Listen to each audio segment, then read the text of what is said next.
Tyler. Yeah. Real quick, I just wanted to welcome everybody before I turn it over to Charles. My name's Tyler, and I'm the president of the Young Democrats of Harnett County. Like I said, I just wanted to welcome everybody. It should be a pretty good event because we're in the Zoom presence of some pretty legendary local leaders. As a new organization, the Young Democrats of Harnett County, we we can't really improve Harnett County's future without first learning about its past. So that's really why we're here tonight. And I just kind of wanted to point that out. If you want to learn more about us, you can check out our Facebook page, the Young Democrats of Harnett County. But like I said, tonight's not really about the Young Democrats. Tonight is about these three individuals and what they've done and how they work to improve our lives and every generation that follows. So with that being said, I'd like to formally introduce our moderator, a fellow Young Democrat, a former Democrat candidate for Harnett County Board of Education, a colleague of mine and a friend of mine, Mr. Charles Blue. We can welcome Mr. Charles Blue. Take it away, Charles. All right. As he said, we have a very esteemed panel tonight that has definitely represented Harnett County very well. So to kick everything off, I would definitely like to say, thank you for our president for putting everything together. Definitely thank you for our panel for being here. You guys have paved the way. So I want to kind of start off introducing so you guys get a little bit of a background. Definitely doesn't do it justice, but to give you guys a little bit of a background of who our panel is. So our first guest I'm gonna have the honor of introducing tonight is a Dunn native and a 1965 graduate of Harnett High School, where he was an all-star athlete in football, basketball, and just about every other sport you can just about imagine. He's also a former Fayetteville State Bronco player and well-known local civil rights activist. Please help me welcome Mr. Johnny McCoy. Thank you. All right. Our next panelist is a Lillington native and 1944 Shawtown High School graduate, former social worker, and a school teacher where she taught school in Harnett County for over 2 decades.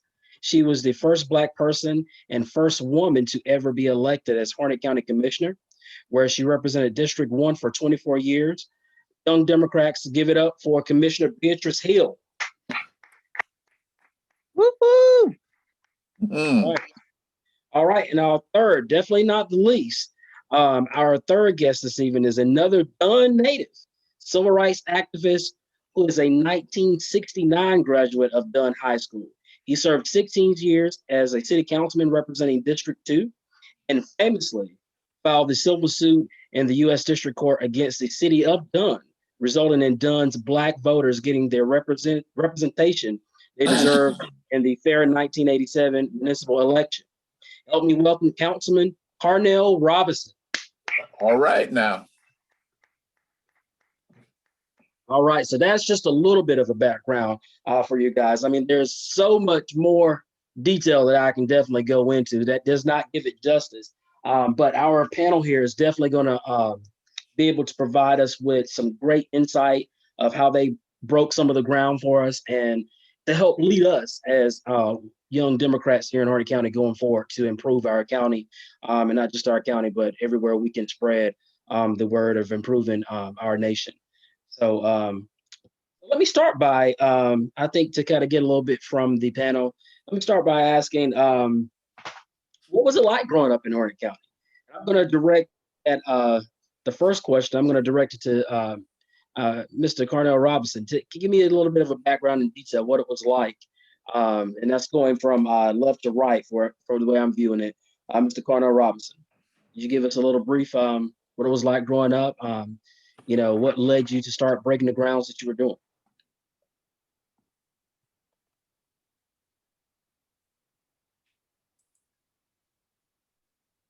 Still with us, Mr. Robinson? I'm sorry, you couldn't hear me? No, I couldn't. You must have had yourself muted. Okay, you can hear me now. Yeah, loud and clear. Okay. Dunn was a great place to grow up, as well as Harnett County, but we had a great sense of community. Uh, Everybody, all the children respected adults.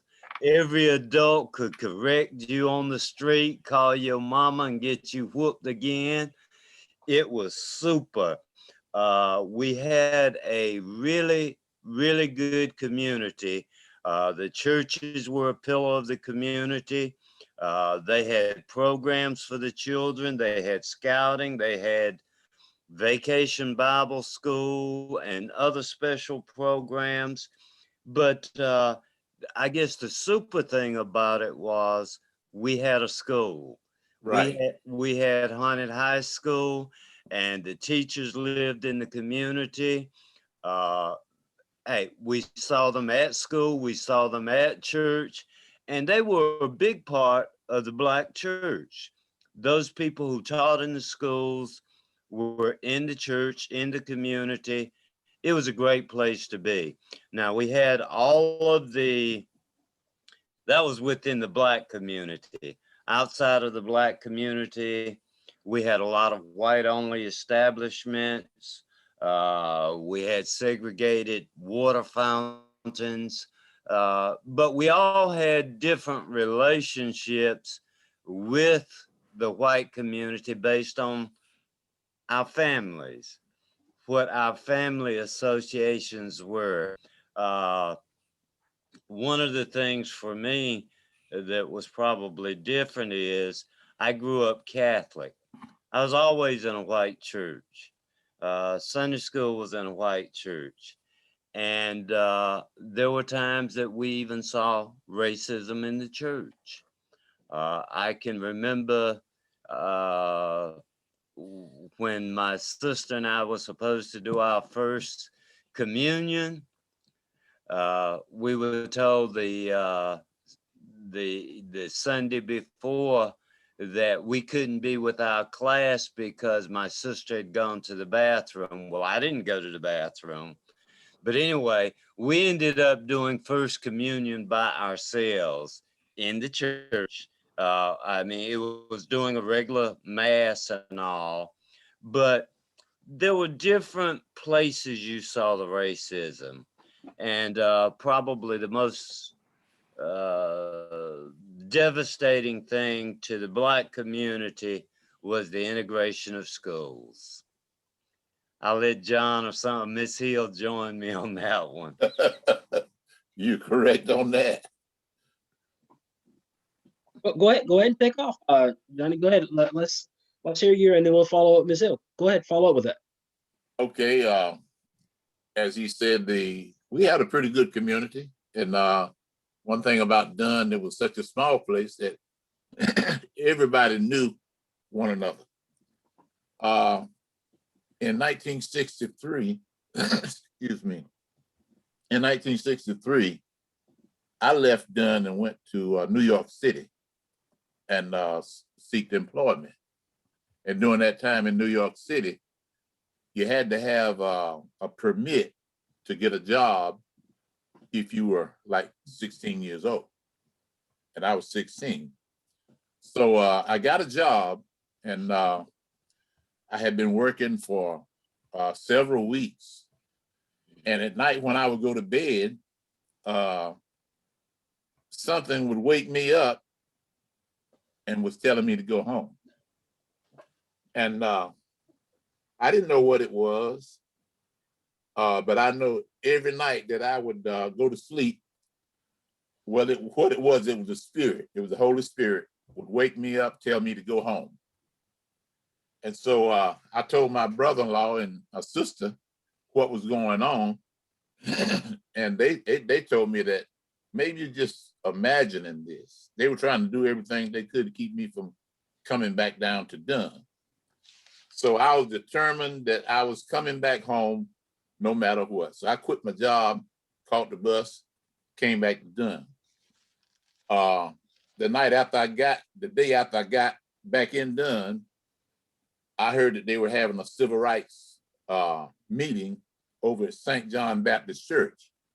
So I went to St. John went to the meeting, and I joined in with them with the demonstrations. And from that point on, I became a leader among the youth in the demonstration. Might have been because of my size, because I was like 6'4".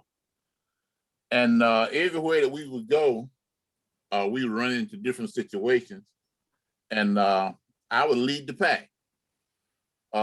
We demonstrated at different places like Sherry's Bakery over on North Wilson Avenue. We demonstrated there, and the problem was they would sell black pastries, but you had to go to the back door to get it, and what you would get would be a day-old pastry. They had a place in the front where the whites could go in, sit down, and eat hot dogs and drink sodas and whatever, but we weren't allowed to go in the front door. So we protested, and several times we would go in and sit down and get put out. And then we had demonstrations at different supermarkets. We had a place called the Red and White Supermarket that was on East Broad Street. And he was a fella that was not going to, he was not going, we were trying to get him to hire black cashiers, and they wouldn't do it. So we demonstrated with them. And after we had set up picket lines for several weeks, it got to the place where this man was not doing any business. And we shut him down. And one thing that was a key to getting him shut down was they had a Carl's supermarket up on the other section of town, right at the corner of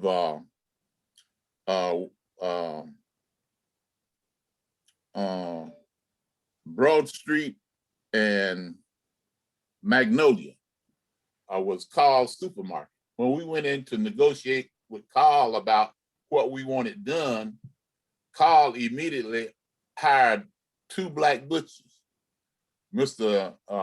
Luther Spence and a man named Herman Green. He hired them as butchers in the supermarket. And he told us that if we wouldn't picket his place and would picket Red and White, that he would supply the group with all of the cold sodas that we needed, the meat for sandwiches, stuff like that. He would supply us with that, but we couldn't tell where this stuff was coming from. So we worked with him, and we did that. We also demonstrated at Sue's Diner. This is over on Fayetteville Avenue. Sue's Diner was a place that would not hire any blacks. And at one point, a fellow walked up to me and hit me in the face a couple of times, and I just took it. I took it, and I guess that added strength to what we were doing. They had another place up the street on Fayetteville Avenue. I can't remember the name of it, but it was a place that you could go in, the white people could go in and sit down and drink sodas. And back then, it was popular to get, you'd get a soda with vanilla flavor mixed in it, cherry Coke, stuff like that. And so we went in and sat down and ordered a soda. And this man took a .45 pistol and put it on my forehead. I'm sitting on the stool. He put it on my forehead and made me get out of his store. He marched me backwards out of his store. So the next morning, about 10 o'clock, whenever he opened, whenever he looked out at his counter, I was sitting there again. And so he came out with his pistol. He was real nervous. And he did the same thing. He put me out. And shortly after that, this man closed his business down. The police back then, when they would arrest us, at one point, they arrested us. The police station and the fire station was located on Wilson Avenue. And that was South Wilson Avenue between Highway 421 and Broad Street. And the fire station and the police station was one complex. When they arrested us, they arrested about 25 or 30 of us and put us in the back part of the police station, and they backed the fire engine in the side part of that station, turned the engines on, and we were almost suffocated to death from the fumes, the diesel fumes from the exhaust. And a lot of students got sick, and we went through that. Then on top of that, we had the meanest judge in the land. His name was Woodrow Hill. He had the first night court in the state of North Carolina. They had us come to court in Dunn at night. And after the court was over, when we come out at the corner of Wilson and 421, we had to go down to St. John Baptist Church, which was east on 421. There was a bunch of white people lined up on both sides of the street, just like it was a Christmas parade or something. And when we came out, there were all types of highway patrolmen and police out to, give us protection. And these people began throwing bricks and bottles and whatever they had with them to harm us. And it was just like God formed a shield over the top of us. I mean, it was amazing. It was just like God formed a shield over the top of us.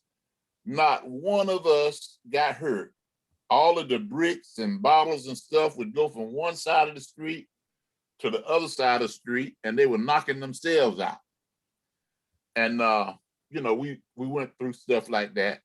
And then, like on a Sundays, on the weekend, since I was one of the leaders, if I would leave home walking, I would wind up in jail. The police would see me, and they would pick me up and take me to Littleton and put me in jail. But well, I appreciate that. I mean, those are definitely the experiences that we're talking about for paving the way. How about you, Ms. Beatrice Hill? How about let's getting some of your experience of growing up in the area and being 24 years as a city council lady. That has got to be some very interesting times there. And telling us about growing up here in the 24 years, could you also end it with telling us what out of your many accomplishments, what are you your most proudest accomplishment in those 24 years? But go ahead, the floor is yours, Ms. Hill.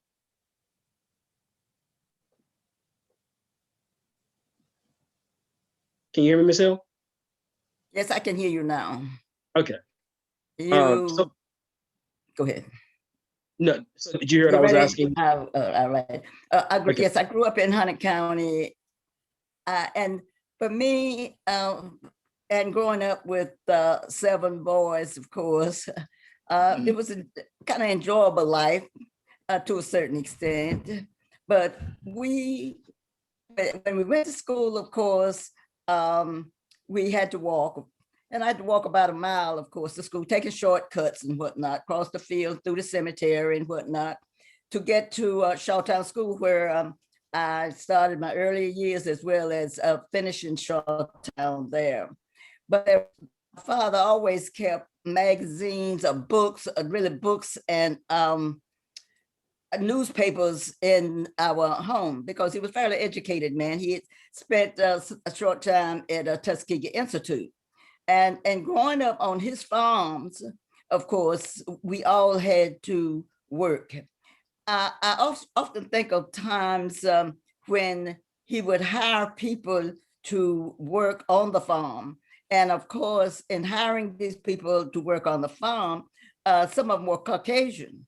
And it got out in the neighborhood, Walter Bailey, that was my father's name, Walter Bailey got a white man up there plowing. Well, the white man needed a job. The white man needed food. So therefore, that was why he was plowing. There was also a man that lived next door to us, a tenant farmer, that he had come from the Dunn area and was on the Tot farm. And so he came to my father one day and he said to my father, you know, Walter, I cannot understand why there's so many light-skinned colored folks. My daddy said to him, the low-down dirty principle of the white man. And so my daddy said, so he didn't push my father any farther with that issue. So, but they would never visit us. They were, I thought we were poor. They were poorer than we were. We were middle class at that time and what he was going through with. All right. My daddy had another family on the farm. And my daddy said to them, now I'm gonna let you stay on this farm as long as you want to live. He said, but there's one thing, don't put no whiskey stills on this land. So of course, there was a young couple, of course, that lived with the older couple. That this young couple, of course, was reared by this older man and his wife. And they, of course, put a whiskey still in there anyway. Daddy finally found out about the whiskey still. Daddy told him, well, you just have to move. So those were the years that I think back. My father had a temper. You just didn't push him, but so far. He had gun, he was like a gun collector. He kept his guns, but we didn't touch those guns now. His gun stayed in the corner. And unless you touched that gun, it was because he was sending you to get the gun. Maybe to kill a snake or to something like this, a hawk that was catching the chickens. And of course, we all had chores. And of course, my job, of course, on the farm was to feed the chickens. I had to put them in at night, and of course, into their pens with the biddies. The next day, we had to feed them before we put them in. Then the next morning, of course, we had to let the chickens out again.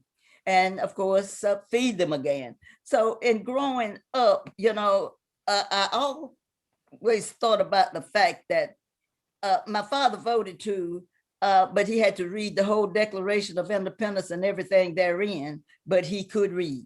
So could my mother. But in looking at those times and what we went through with, and then I looked too at my father and how he was helping people in the community. When people were without food, when people were in need, my father, even though we were poor, he was always there to help someone else. And two, I go back and I think about the school bus, for an example, our buses. The bus would pass us going to the school, the white schools. And then, but yet, these were the same people now that my father had been able to help. I could not understand that. Well, I could understand it too. It made me angry. I grew up a bit of anger and temperament in my, as I grew up. I was angry because of the way I saw people in the way that they were treated. Is that what led you? Because that I was angry. Is that what led you? I'm sorry, I didn't mean to interrupt you. Is that what led you? I was angry because of the way that we were getting secondhand books and secondhand school buses in our community. That just would bother me to the point wherein I'd want to go off at times. And within me, I had that anger that built up. And it just took me some time for me to be able to start controlling myself. All right now. And even as I grew older, of course, and then went on to become a member of the Board of Ed, I had to learn that I had to find myself there were issues really that at night that would bother me. It would worry me at night because I was concerned about the things that were happening and the people, the way the people were treated. And if I really, to be frank about it, if they had caught me that night, they would have heard a whole lot of steam, and some of it may have not been very comfortable to listen to, including probably a few language words, say in church, maybe. But no, it was within me to say, you got to calm, you got to calm, you got to cool down. And I found myself doing that, learning to control myself. Then when the meetings would come up, of course, I was right there, of course, to be able to use a more professional method to handle the problems. I've gotten a lot of, I'll say, awards and all of this, but that doesn't bother me. My concern was, have I done justice to people? Have I helped people? You know, and in helping people, I have been able to help people, not only Blacks, but I have gone to bat for Caucasians too. In the law of their jobs, yes. Think of one case in particular of a Caucasian that was, am I getting off topic? Well, I was wanting you to say, I was wanting to hear out of those 24 years, because you kind of gave me your background growing up, but out of your 24 years, out of all of the list of accomplishments that you have, what are you most proud of? What is your biggest accomplishment that you would say that you achieved out of those 24 years of being a commissioner? That's what I was about to get. Okay, the 24 years having served on the County Board of Commissioners, I served as a vice chair for about 15 years, and for about 2 years, I guess, I served as chair because the chair was in Vietnam. But those years, there were times when I could not understand and see why some of these problems were existing as they were. For an example, there was one lady that was qualified to take on the cooperative extension job, and there were board members that did not want her because she was Black qualified. But they wanted to keep a young girl, 2 years until she was ready. By the time she finished her credentials and everything, she would then be ready. But it was going to take 2 years for her to do that. But yet they didn't want to hire this Black woman who was already qualified. But anyway, the fellow came from the state office and said, because see, the county was paying half of her salary and the state was paying half. So the fella came from Raleigh and told them, no, we don't play games like this now. The lady is qualified, so we cannot hold the job. And believe it or not, there was 3 against 2 that made this lady was qualified for the job. The first Black department head in Harnett County. I also recall too, the fact that when I started on the board, we did not have a personnel department. What was happening is an attorney or some well-known Caucasian in the community would send someone over to whomever wherever there was an opening, and said, tell so and so and so I said hire you, and they were hired. Yet when they got the job, they couldn't do the job. So all right now.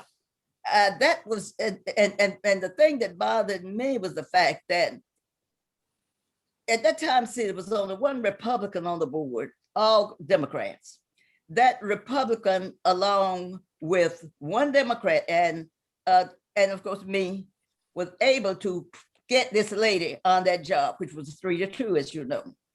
There were some problems that I would be quite lengthy for me to mention to you, that experience-wise that I on the county board, the 24 years that I served there. I also recall one Caucasian, and I felt very sorry for him, who had 29 years and some months that the sheriff was going to fire him.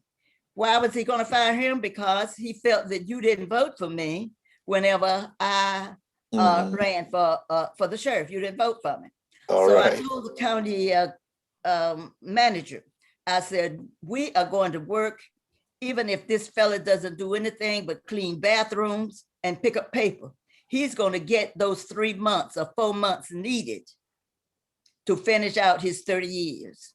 So we were able to work with him to give him anything, I said little small jobs, in order for him to get those 3 or 4 months in to make him qualified for his 30 years so he could retire as a 30-year employee for the Sheriff's Department in Harnett County.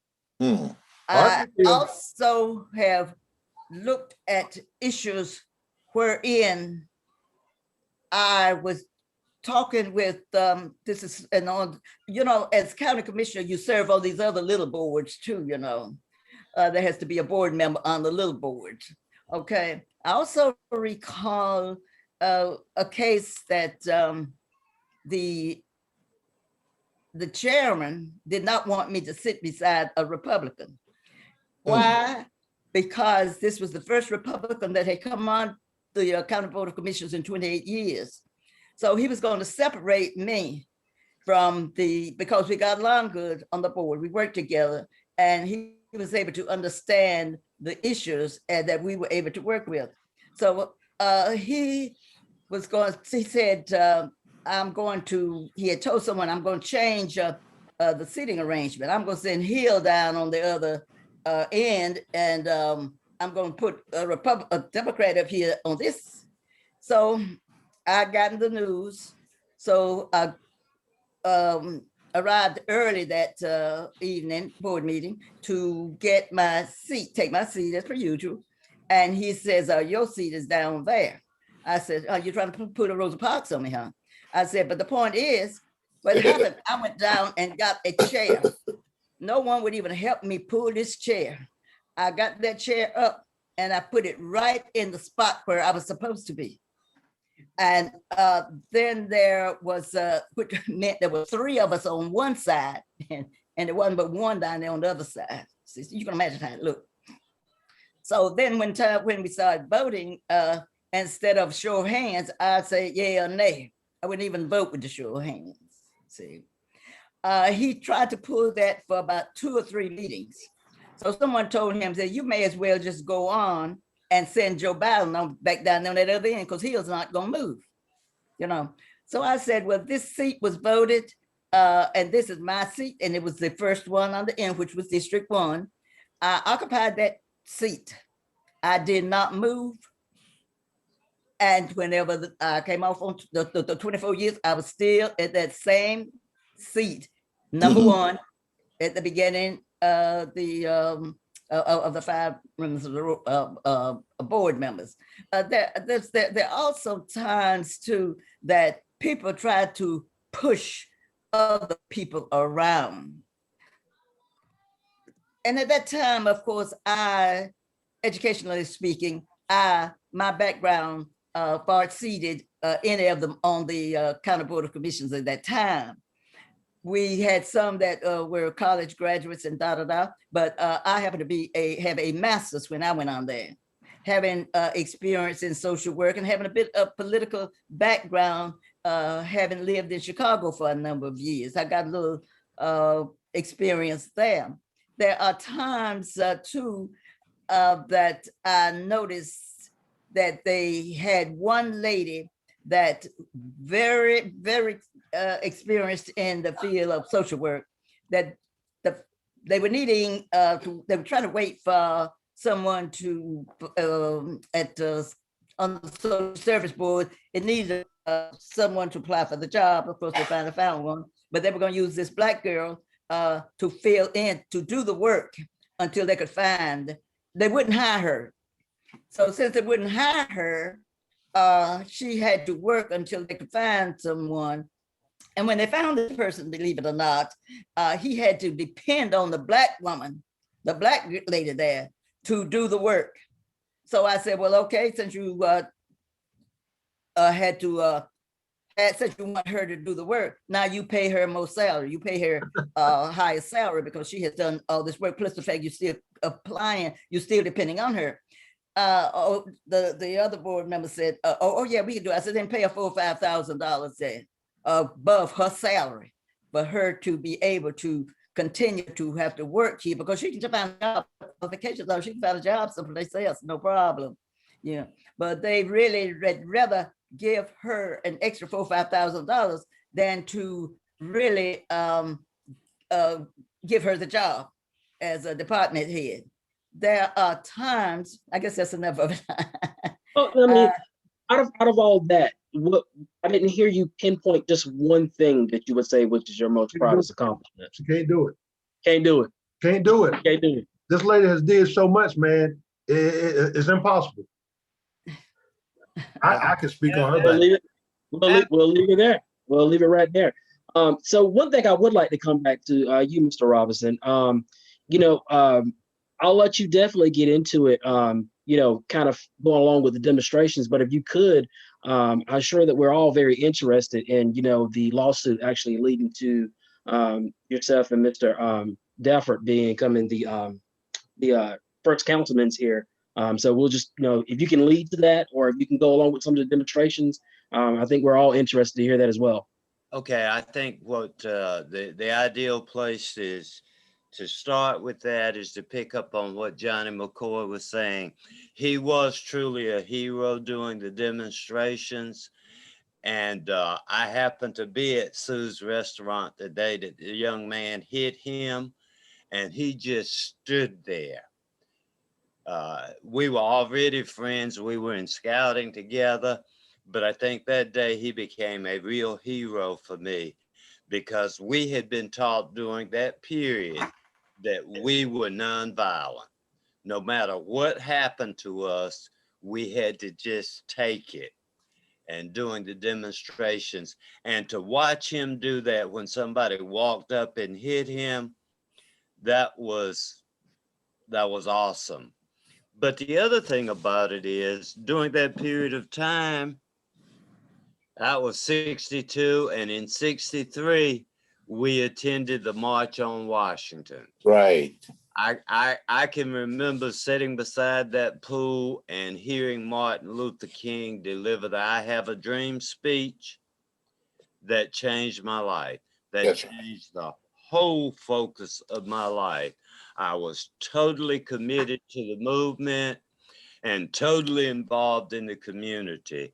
And one of the blessings we had, well, let me say this, with our Harnett County NACP, most of the activity in Dunn came out of St. John Baptist Church. There was a minister by the name of B.B. Felder, who was 100% behind the movement. There were also people like Samuel Rhodes, Right. Ada McNair, Esther Thompson, Mary Springer. And then in the background, we had a real leader, W.M. Porter. That's right. W.M. Porter was employed as a school principal.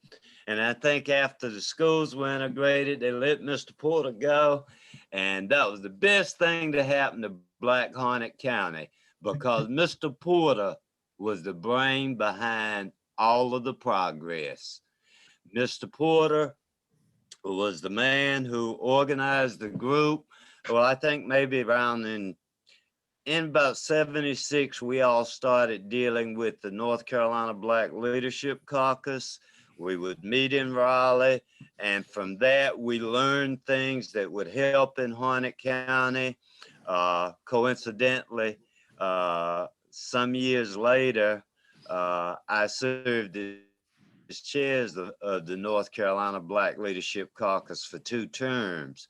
But during the time of the late 70s and 80s, Mr. Porter pushed for changes in Harnett County. And he had a circle of friends. Miss Hill was in that circle. We also had a Harnett County Black Leadership Caucus, which I chaired during that time. And we would meet on a monthly basis, and we talked about the issues in Harnett County. And finally, Mr. Porter one Saturday, he had me to go to St. Aug University to attend a meeting where they were talking about creating voting districts. I brought the information back to Mr. Porter, brought him a booklet as well from the meeting. And shortly after then, we looked at filing suits against Harnett County and the city of Dunn. Okay. In 1987, I can document that the city of Dunn decided they didn't want to fight it. Harnett County didn't want to fight it. And that's how we got the districts. And at that point in time, our group, Miss Hill, the Black Leadership Caucus, Miss Hill had expressed an interest in running for the Harnett County School Board. And G.D. McNeil did not confer with the group, but instead decided he would beat Miss Hill to the school board filing. And he did. And there were a couple of us, me and John McCoy and a couple of other people, not you, Johnny, but there's John from Lillington. We talked Miss Hill into running for county commissioner. And that was one of the best decisions we had ever made. But at the same time, I checked with the Dunn creating voting districts. G.D. McNeil was the first Black person to serve on the city council, and he served from 1971 to 1979. Okay, and then white folks figured out how he was getting elected with all the Black vote. And I think he lost 2 additional elections before we got the districts. After the districts, Dallas Dafford and I were the first Black council members to serve with 2 council members on the board. And Dallas served as mayor pro tem. And during that first term, we were able to do community development grants. We repaired a lot of houses in Dunn. In addition to that, when we were growing up, you could always tell you were going in the Black community because all the streets were dirt.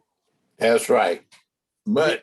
We Muddy paved dirt. the street and we closed the ditches, and things were really progressing. And there've been several Black folk to serve on the council since then. Our current member is April Galdwin. Before that, it was Gwen McNeil, Frank McLean, Brian Galbert, Donnie O's, George Robinson, Walter Massey, Carolyn McDougall, Dallas Dafford, and myself. And during that time, and I can remember in my last term, I was able to get the first Black department head, which was our recreation director. I got him.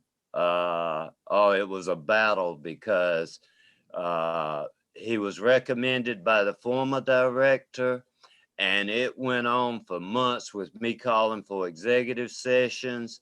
And I would always ask him, Brian, is it okay if I bring this up? And he said, yeah, bring it up. When he finally got the job, he told me thank you and said he would not have gotten it without me. And shortly after that, we were able to add the public works director, Vince Washington. And one day I was going over to find out some information from Public Works, and the former director, white guy, walked out and saw me at the car. He said, hey, he said, today is my last day. I said, oh, no. He said, but I'm going to do what I told you. And I had forgotten what he told me. He said, Vince Washington is my replacement. So Dunn now has two department heads who are Black. And I attribute that to the work that Dallas and I did on the city council. That's all right. That's beautiful. That's given us, empowerment to lead what direction we need to go in. Like I said, the panel of you guys paving the way for it. This is important knowledge that needs to be shared, that we all need to cherish. And I have the pleasure of being able to be moderating the panel for everyone that's here. We're recording this session, and I'm hoping to definitely be able to share this with many others. But at this time, I would like to, I don't know if you guys know how savvy you are, but there's an option in the participation thing. I'm trying to get you to raise your hands if you actually have any questions for the panelists that you guys want to ask. So I want to kind of give it over to you guys. I'll kind of give you a brief, quick kind of tutorial. If you will look under,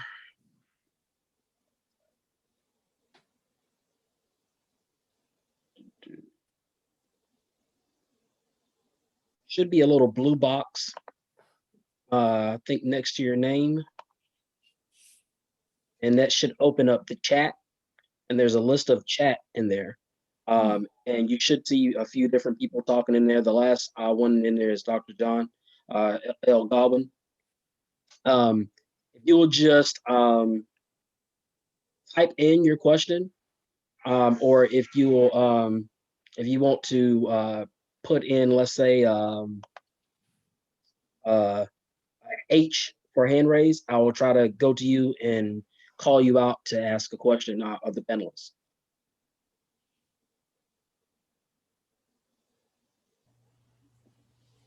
Manny Diaz has a question. All right.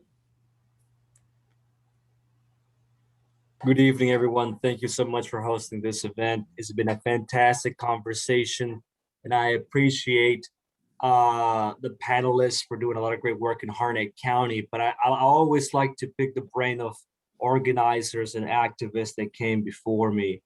Harnett County, rural community back in the day, and it's still a rural community. Can you speak about some of the challenges of organizing in a rural community, and how you overcame them to find success? That's a great question. I'm not sure that I understand totally your question, but one of the problems now in organizing the community is the failure of our local churches to be involved. The churches want to talk about the hereafter, but they don't talk about life on the streets. They don't talk about the issues that are facing the community today.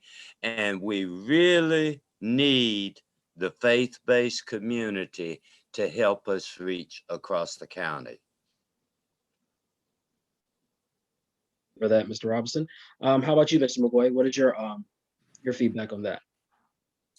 Well, Mr. Robinson and I talked quite a bit. And this is one subject that we have discussed, quite a bit. I think that the community needs to come together more in their efforts to try to help educate the children. Because like when we come along, we didn't have a lot of problems like they have now. These young boys walking around with their pants down and stuff like that. That was disrespectful. We had a teacher named Mr. C.C. Ray.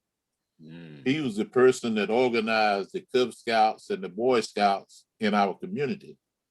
And he would, whenever he would have meetings, he would teach us the things that we should do as gentlemen in the neighborhoods, and how to respect the women, and how to bring ourselves along as respectable young men.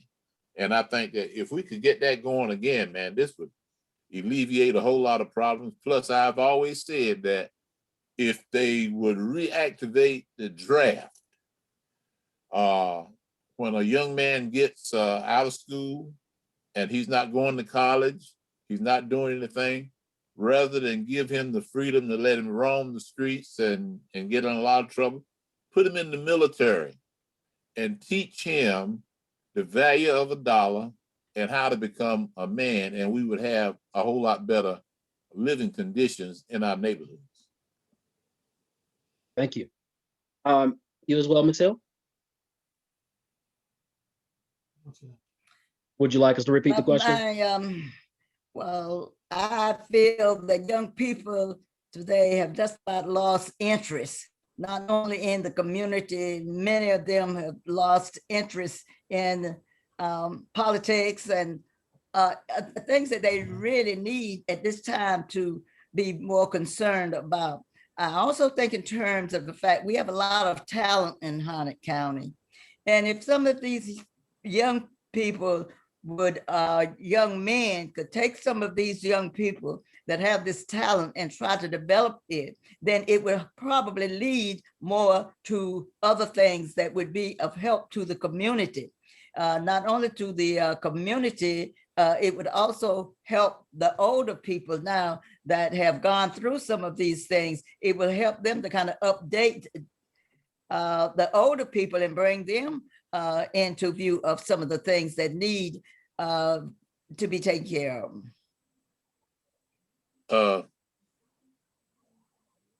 I have something else I want to add. Go ahead. I also, in talking, when we talked just a little bit last night, I had often wondered, when I go back to Dunn and ride through the neighborhoods and I see the condition of the neighborhoods, I wondered what in the world could have happened that the neighborhoods have gone down so much.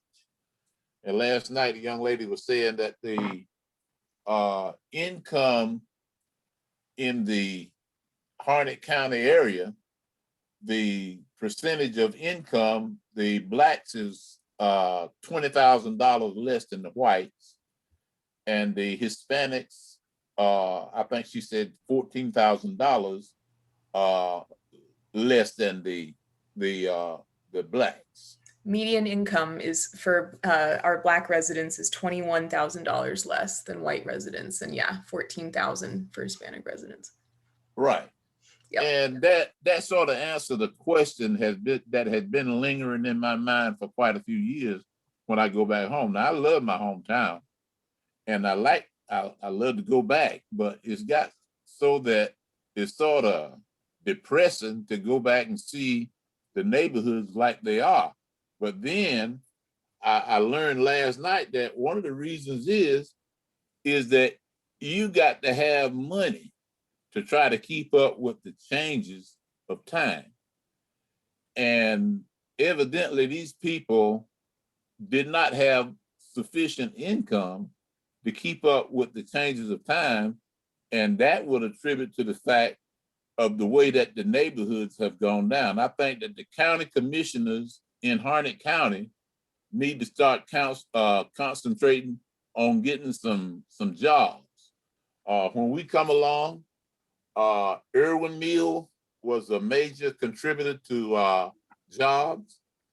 Godwin Building Supply, they had just a few places, and those places evidently, I know Irwin Mills has gone, and Godwin Building Supply is not there anymore. But I think that the county commissioners need to concentrate on trying to get some jobs into the county so that the citizens of the county can benefit from it and bring up the status of the neighborhoods. Mr. McCoy. Okay, thank you. Go ahead. You got a question there? Mr. McCoy, Tony Yes, Spears. We're talking about the jobs and bringing people up. You guys, what I'm understanding, you wanted land, you wanted to get away from whatever you had, the way you was brought up working hard. So you wanted to have some things. I look at the communities now, and half the kids now coming up, all they think about is being put in a mobile home park or either an apartment. So if you got kids growing up in apartments and not thinking about trying to get their own house or something other, when you get an apartment or a mobile home, the kids don't have to cut grass. They don't have to clean the yards. They don't have to do all this stuff. So society has basically steered our kids towards apartments or, stuff like that. And, or they putting the women's in their apartment and saying the guys can't come to the apartment.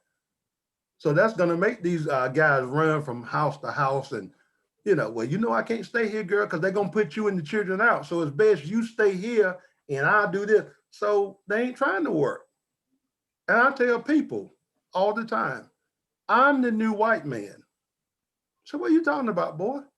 I said, when we was growing up, black folks start working. The white man said, they're taking our jobs. Now that we got Mexicans, black folks say they're taking our jobs. Nobody's taking nobody's job. They're just doing stuff you don't want to do no more. I rode around today. Only people I saw working was Mexicans because we don't want to work in the rain. We don't want to do this. We don't want to do that. But we want $15 an hour. For what? Well, and then you was talking about the church. uh, The reason why the church is not doing nothing, most of the pastors are from out of town. So they can't even tell their people how to vote because they don't know who's on the ballot. that makes sense. They just coming in, getting the check and leaving. Mm-hmm. So they souls to the polls. I saw not one van. You know what the vans are? In the backyard. They don't even keep them at the church. Ain't got no tags on them. The Cadillac convert flat tire. Churches, yeah, we want them to do something, but there's no foundation there. The Well, pastor's coming in and pimping and getting your money. Well, when we come along, we That's came what I'm saying. along with somewhat the same circumstances that they are having now, but we were determined, to have things better than what we experienced while we were young. Right. We didn't hardly have anything. Now, when I come along, the main jobs that we had, first of all, we couldn't work at Hardee's and McDonald's. Okay. The main jobs that we had when I come along was working in tobacco, picking cotton, and harvesting crops. Plus, I had a little side business. My aunt bought me a push lawnmower, and I would go around cutting yards. Plus, my family was the first family that had a Gulf service station in the city of Dunn. We had a Gulf service station. We had a pool hall. We had a laundromat, a little cafe, and a little place where the students could go and dance. And after school, I worked every day after school at that place until I finished high school. I started working when I was 10 years old. And after I finished high school and went to college, I stayed in college for a while, then I quit, got drafted, went in the military. And in order to make some money, I volunteered to go to Vietnam. So, we had our ups and downs also. Understand. All right. Do we have anyone else out there in the that's watching that has a question? Dolly? I see a hand raised there. What is Anthony and Anthony? I can't read what was the last name. Dolly. Anthony and Dolly, did you have a question? Yeah, it's Dolly. I do. I'm sorry. I had to unmute myself. I was just going to say it was very inspiring listening to everyone tonight that was sharing about the history of Harnett County. We're a transient from to Harnett County with the military. Was not born and raised here. But I was inspired to hear that, you guys, were definitely like the pioneers of trying to help with the bring about change into Dunn. My question is, how do you guys deal with this systemic racism here in Harnett County regarding the sheriff department and the with people that they consider, I guess, related to or or family or friends with. How do you guys deal with the systemic racism with the Harnett County Sheriff Department and the DA's office? Sometime I'll get to share my son's story, and I do feel that it's a story that needs to be told, and I wish that we want to see our son get justice. But how did you guys, in the time that you guys were coming up, did you deal with the racism with the Harnett County Sheriff Department, the systemic racism? Lead off with Ms. Hill. I personally feel you got to first have a good representative on your not only in Washington, the state, as well as the county, to be able to look at these problems and try and put forth some effort to try to work with people. For an example, some people, you need to be outspoken. If you hear of a problem, if you see that something is coming up racially, you need to speak out about it. You need to try to put forth some effort to try to let these people, let the people know, of course, and discuss with them whatever problem or whatever issue you have there. For an example, so many times there is a race problem in the community, but we act like sometimes that we are afraid to speak out because it's going to help, it's going to do some damage on our job, it's going to hurt us on the job, it's going to, it's not going to help the problem.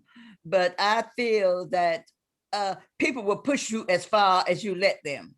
Mm-hmm. I also think in terms too of the fact that we sometimes keep silent when we need to be speaking. We also think in terms sometime of the fact that, for an example, I was just want to give you an example. I was talking to someone about a Michigan case where in the Blacks were poor area that needed water, and Harnett County did not send them any water when I had asked them to send them. The Ministerial Association sent water to them, but yet when Harnett County needed water, who sent water to Harnett County? I know because I was out there on the truck sometime when the water was unloaded and to see where the water went. That was before Harnett County really had become throughout the county pipeline for water. There are some issues sometimes that we are reluctant to speak against because we are afraid of our jobs. That's one thing that I see in the county, that we don't want to speak because we are afraid that it's going to, we're going to lose our job if we speak against some issue, not racial issue, for an example. But okay. I've never been the type of I've never been the person that I was afraid to speak out. Job or no job, it really didn't matter, because if I lose one, get one someplace else to stay home. All right now. How about you, Mr. Robinson? Let me say this, as it relates to systemic racism, that is not a Harnett County problem, that is an American problem. Amen. It is all over the country, and there are multiple answers to it. But probably the biggest thing that we can do is we gotta get larger voter turnout. We Amen. have got to participate in elections. And somebody said years ago, all politics is local. The people, it doesn't matter what happens in Washington, what happens in Raleigh, your distribution point is local. If you don't go to local meetings, if you don't vote for local officials, then they don't listen to you. And the other thing of it is, we have to begin to address some of the issues that become the focus of systemic racism. One thing that really bothers me now, when you talk about law enforcement, we have so many young people who have no respect for authority. Mm-hmm. They don't respect their mothers, they don't respect their teachers. And the first time a policeman pulls them over, they don't respect them either. and all of a sudden, the way you dress, the way you talk and carry yourself, something happens that you don't want to happen. All We right. have got to, as a community, one, participate in the political process, two, attend political meetings, and the biggest thing is we got to prepare our young people to face the world. All right. All right, you wrap it up, Mr. McCoy. Well, I can only say that I totally agree. I'm sort of, how can I say? I'm glad that Tyler called me concerning this meeting. It has brought back a whole lot of memories, and it makes me want to go into my county at different intervals and try to participate in some of the things that are going on. I've been in Goldsboro now for 52 years, and but Dunn is still my hometown. And I just want to commend you all for the work that you're doing to try to bring people together. We shouldn't be trying to organize a Black organization or a white organization. It should be an organization to bring people together so that we can live better together. And that's how I feel about it. That's awesome. That's awesome. Do Let we me have ask you a any? question. Let me ask one question. Okay, there we Can go. somebody tell me what the American dream is? What American dream? What is the American dream? Because you're Lead us talking off, about Mr. bringing McCoy. people together. What is the American dream? Okay, now your question is, what do they call? Your question is somewhat a trick question. What exactly are you looking for? For somebody to tell me what the American dream is. What is it to you? I don't have one. You don't have one. No. Well, I have one. My American dream, my dream period is that the Lord will allow me to wake up tomorrow morning in my right mind, health, and strength, and that I'm able to carry out and survive for another day in order that I can keep on praising him and giving him credit for the fact that he bought me. You heard that song, He Didn't Bring Me This Far to Leave Me? Yeah, I heard it. Well, All right. Go ahead, Ms. Giselle. My American dream is the fact that we should establish a better working relationship, and all that we be able to build on that relationship. And for that relationship, I think we can accomplish more in the future than we have at the present. Okay. And you ended with us, Mr. Robinson? I am just so very, very thankful. Although it's sad, I will never forget George Floyd and what he has done for this country. He has gotten people to recognize that there are problems in this country. It is not liberty and justice for all. And it is great to see that the Black community and the white community are starting to work together again for the betterment of our nation. Awesome. Awesome. How about Ms. Bailey Stinson? Did you have a question that you wanted to ask? I think I see something in here as well for you. Yes. First, thank you all so much for sharing your lived experiences. They're incredibly powerful, and they just make real for us, for our younger generation, all the things that we have and haven't learned about in the history of our nation, but also the history of our state. So thank you so much for sharing that and for all you have done for Harnett County. My question is, you know, as we as the next generation seek to try and take up the mantle to continue the path of justice, how did you keep on fighting, even when things seemed insurmountable, when it seemed like change wasn't coming quick enough? How did you keep moving forward? Cardell. Let's lead off with Mr. Colonel Robinson. Well, I think that progress was incremental, but the cause was bigger than all of us. We had inspirations, like I talked about the March on Washington, Dr. King. We knew that there was something better, and we had to want something better for ourselves and our children. And I think that's what still needs to motivate us. It is not so much about us as for the future, for the children who are coming up now.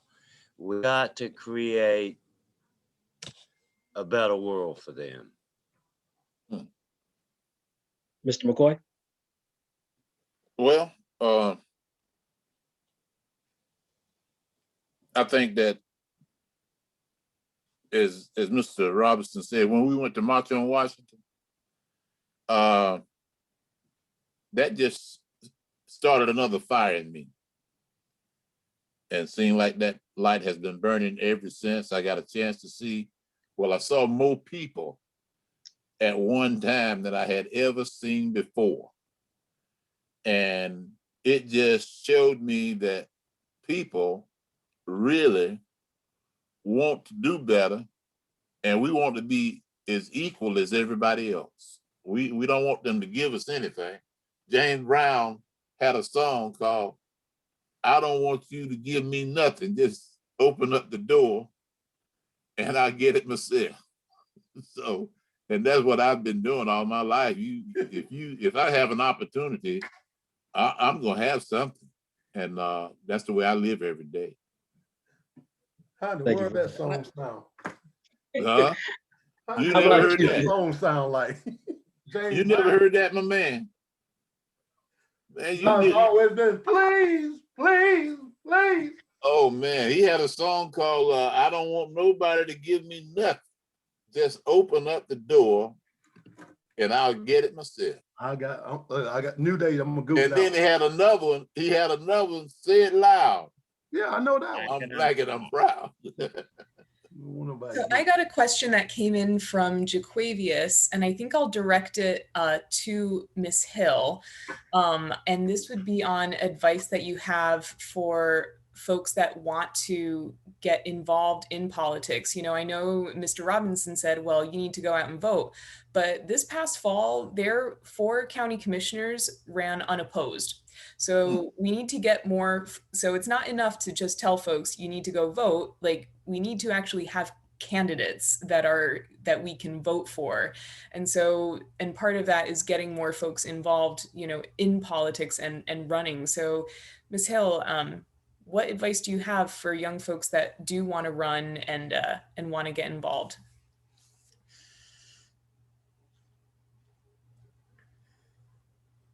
My thinking is that if we can ever get over the fact that you look at my color, you brand me, for an example. And for that reason, so many times I've not been given the opportunity, the jobs that I am qualified for. All right.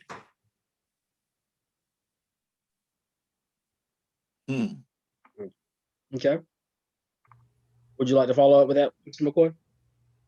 Well, I can't do anything but add to it.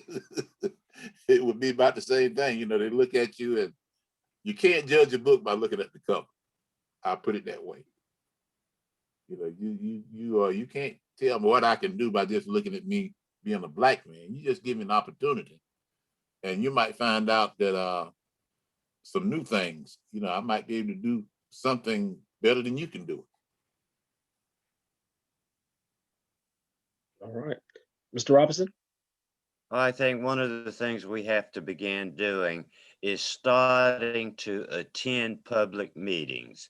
You gotta be informed. You gotta know what's going on. And you've got to show your face so that people know that you're interested. And once you start attending these meetings, you've got to share information with your community that impacts your community. Many times, many sections of our community, people don't even know what's going on. Nobody's sharing that information. And we've got to start doing that again, whether we're doing it through little social clubs or doing, church meetings or whatever. We have got to be better informed. And we've got to show up at city council meeting, county commissioner meetings. All of those things are important. Mr. Blue. Yes. My heart right now is heavy, heavy, heavy. I just text a person, and this is for you, Mr. Robinson. My first thing was, I was sitting here thinking, out of all you all done, why didn't you run for mayor of Dunn? You've been pro tem all those many years. And then when the lady was talking about there was nobody running for those positions, we basically sat back and let the mayor of Dunn become Republican. Oscar walked away, and quite naturally, I thought you would be once he said he wasn't going to run no more. But we let Elmore. So what I'm learning, not only is it that you're Black, the white people over there, Elmore owns about everything in Dunn. So when you're talking about going to vote, that could be a form of suppression too. But my main thing, I just text somebody and asked, why didn't Cornell Robinson run for mayor? I gave it a lot of thought, but at that particular time, there were personal issues for me, family issues. At the same time, I had a relative of the current mayor asked me that same question, why I didn't run. Maybe in the future. You could have ran and resigned and passed it on to somebody else. Look at what's happening to the Marsha Johnson. She says she's coming out. Quite naturally, that's going to another Republican. Kim Hargrove came out, Republican. So we keep going this way, you ain't gonna have nobody to vote for because they're setting it up to be totally Republican in Harnett County.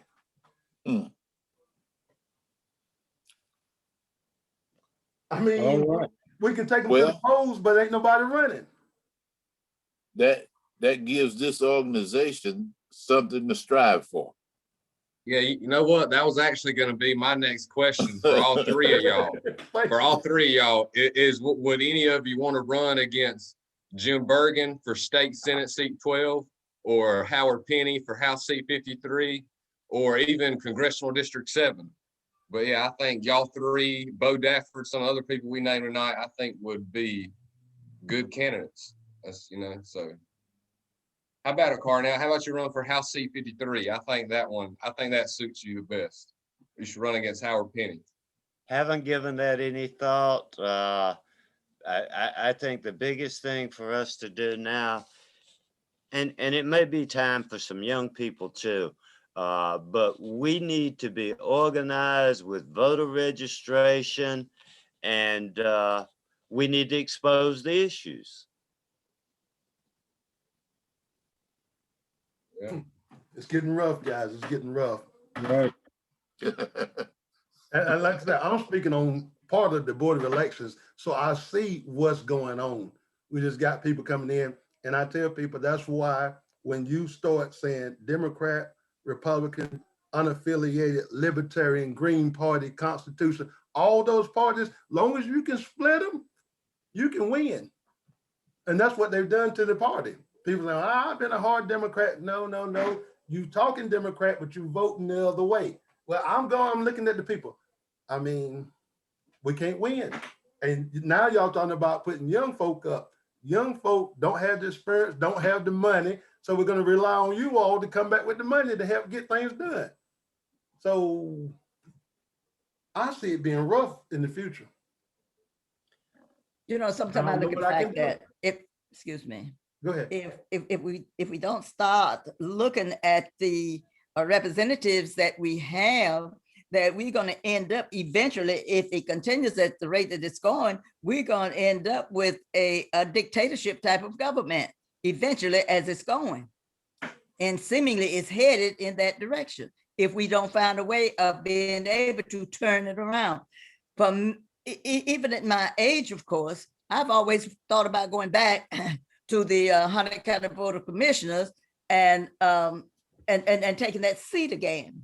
But I was encouraged when I retired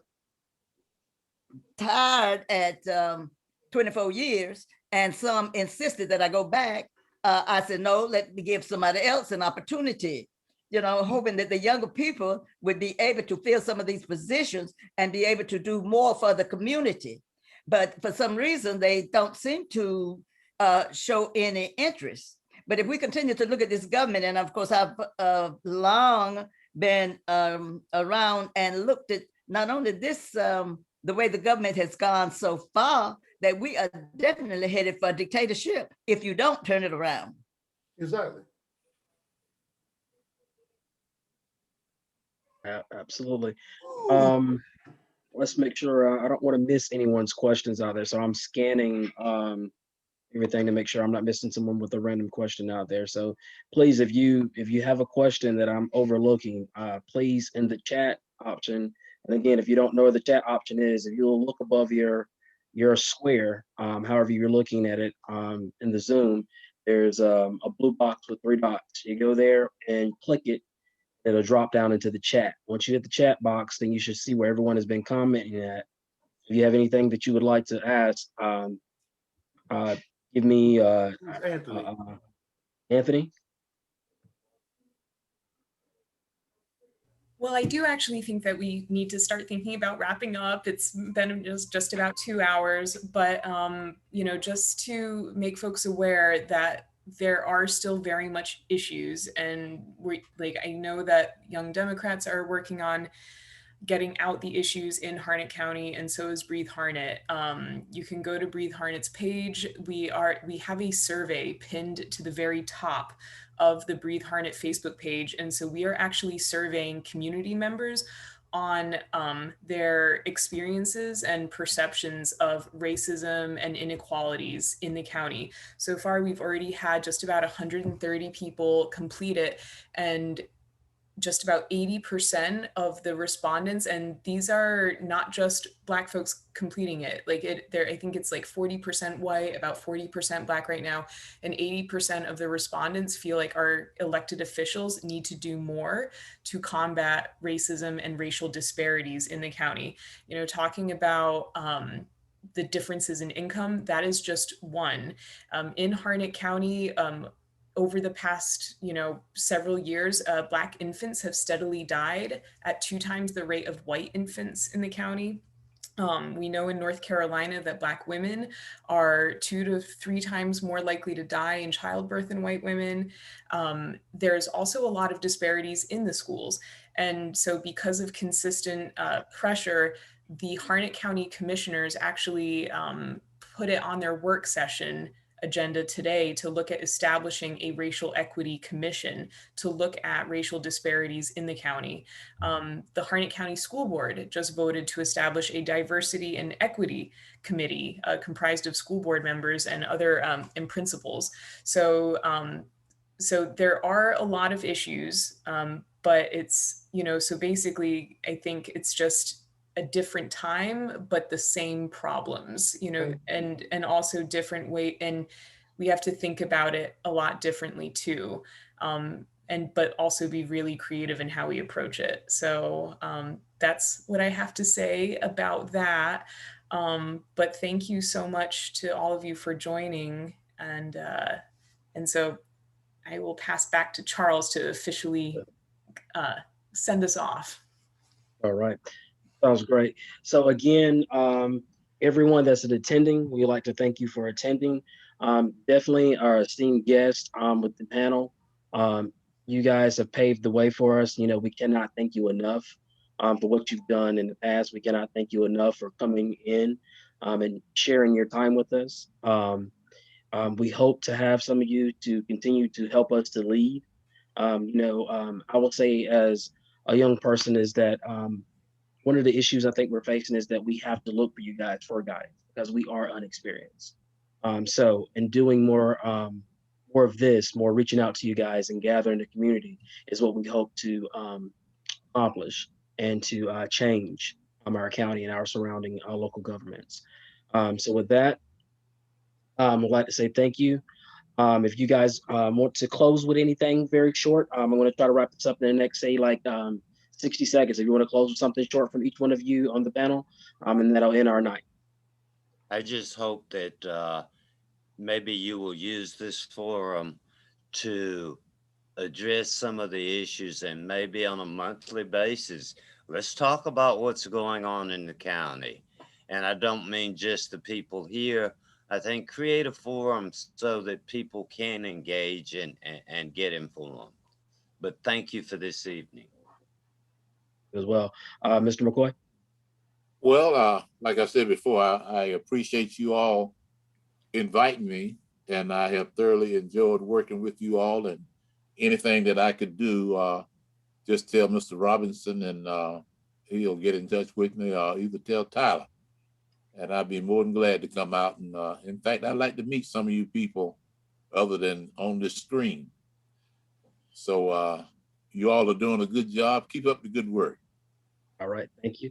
And we'll end with Ms. Hill. I would like to say I'm appreciative for the fact that you have decided to work with and try to do something about the county.